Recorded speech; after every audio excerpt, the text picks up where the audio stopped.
Okay, good afternoon. I'm a bit excited because this is actually the section I wanted us to get at. This is where the real work starts. We've gotten all the introductions to genetics, and now let us implement everything that we've gathered so far. We're just going to add little things here and there, and then we'll make sure that we polish up everything. Okay, in this section, we're going to set up a very, very strong foundation in genetics. We're going to look at one question that is going to help us understand 1,000 more questions. From there on, we'll just be developing into every other chapter. So let's get started. Where are we here? Okay.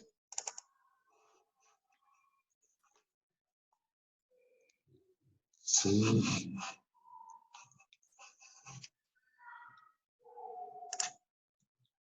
Okay, slideshow. We can now begin.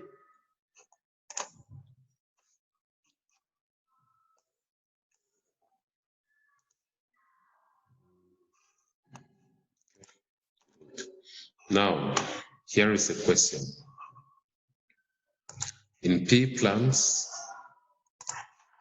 shortness is dominant over tallness. And my question to you is, write down the genotype, only the genotype of an individual heterozygous for height. It is the question I always ask learners each time I find people in class and who have done genetics before. This is a proofreading or a probe question for me. With this question, I'll understand if your basics in genetics have been laid down properly. And most learners, whenever I ask this question, first of all, I'll require you to know what a genotype is like. For example, the genotypes we've been writing things like this, just 2 letters. It means when I read this question to you, you must write down just 2 letters and nothing more. In this case here, I've written 2 letters to represent my genotype. And this is not homozygous, it is heterozygous because I have a capital L and small l there. Okay. So let's answer the question. In pea plants, shortness is dominant over tallness. Write down the genotype only of an individual heterozygous for height. We are not going to do any crossing here of the sort or whatever. We're just going to write 2 letters. That's all I need from you. Now, this is what I've gotten from my experience from most students. They'll either write P because this is heterozygous. They won't write P. Okay, I'll explain everything. Some will even write L because most times when that's the example I give them just of what a genotype is. Some will write, when they come close to the answer, they will write capital T, small t. Some will write S, small t, or S, capital T. I know that yourself watching this video at this point, you have already written one of these genotypes here in your mind, and you are wondering, why am I not saying that this is the answer? First things first. Capital T is homozygous, it's not heterozygous, so this one takes it out. Small t is homozygous, not heterozygous. The question said heterozygous, so again, I take this one out. And capital T, small t, by now you should be clapping that this is the answer, but still, sorry to disappoint you, I take it out. Our only answer, therefore, is capital S and small s. This is the only correct answer. So why did I decide to say this is the correct answer? I decided so because they said shortness is dominant. The next paragraph is what I want you to always remember in your mind each time you're writing such things. Read this paragraph carefully. In writing the genotypes, the alleles are written according to the first letter of the word that describes the dominant gene. I'll call that the word of interest. The dominant allele is then represented with the first letter of the word of interest, written in uppercase, otherwise capital letter, and the recessive allele is represented with the same letter as the dominant allele, but this time written in lowercase. Good. Notice that here I've put same letter in red. Let's see the question we had before. It said in pea plants, sharpness is dominant. And remember, my paragraph said, when we are writing,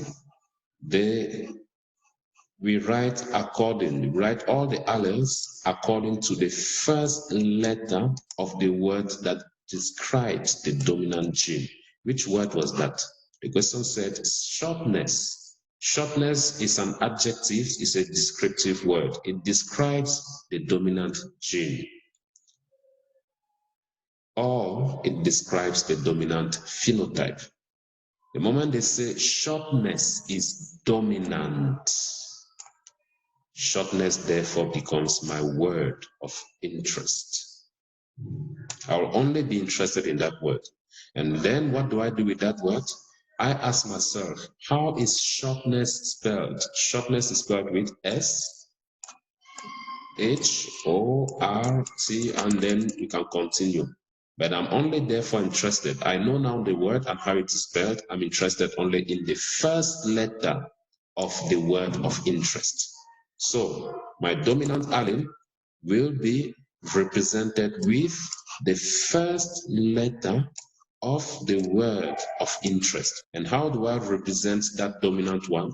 I represent it with a capital letter. They said heterozygous. And to represent the recessive allele, I will use that same letter that I identified, the same one, not a different one, the same one, and I represent it in small letters. That is how I came up with this as being my final genotype as answer to this question here. Okay, so this is how we write the genotypes. If you now approach such questions where they don't give you letters that will determine that you'll be using as a genotype, you shouldn't have a problem anymore. Okay, you can work them out on your own. This sets the first base of your genetic process. If you can understand this, then we are ready to move forward. Now, let's see if you understood what we were talking about. I have another question here that says, in guinea pigs, dark fur color is dominant over white fur color. Write down again only the genotype of an individual which is heterozygous for fur color. Again, I go to this. I first look for my word of interest. What did they say? Dark is dominant. Forget about fur. Fur is just a noun. We are looking for the adjectives here, the descriptive ones. Dark is dominant. It therefore means, I ask myself, how do we spell dark? It starts with a D. My word of interest is dark. My first letter is D. It means throughout I'm going to be using letter D. To represent, since it's heterozygous, to represent the dominant one, I'll use capital D. To represent the recessive one, I'll use small letter d. Therefore, this makes this my answer. By now, all of us should be professionals in doing this. Okay. Nevertheless, sometimes they can give you such a question and they say, in guinea pigs, dark fur is dominant, and they write in brackets here, let's say, what can we use? Let's say G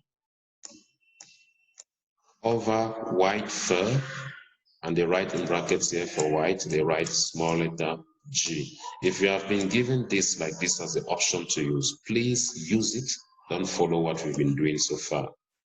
But if you have not been given it like this, please apply the normal way in which we work out which letters to use when we are writing alleles or genotypes. Apply that. And most times you'll be given the correct thing only, unless they want to check your level of concentration or paying attention. Then they will give you different letters. Otherwise, this is the way you work out which letters to use.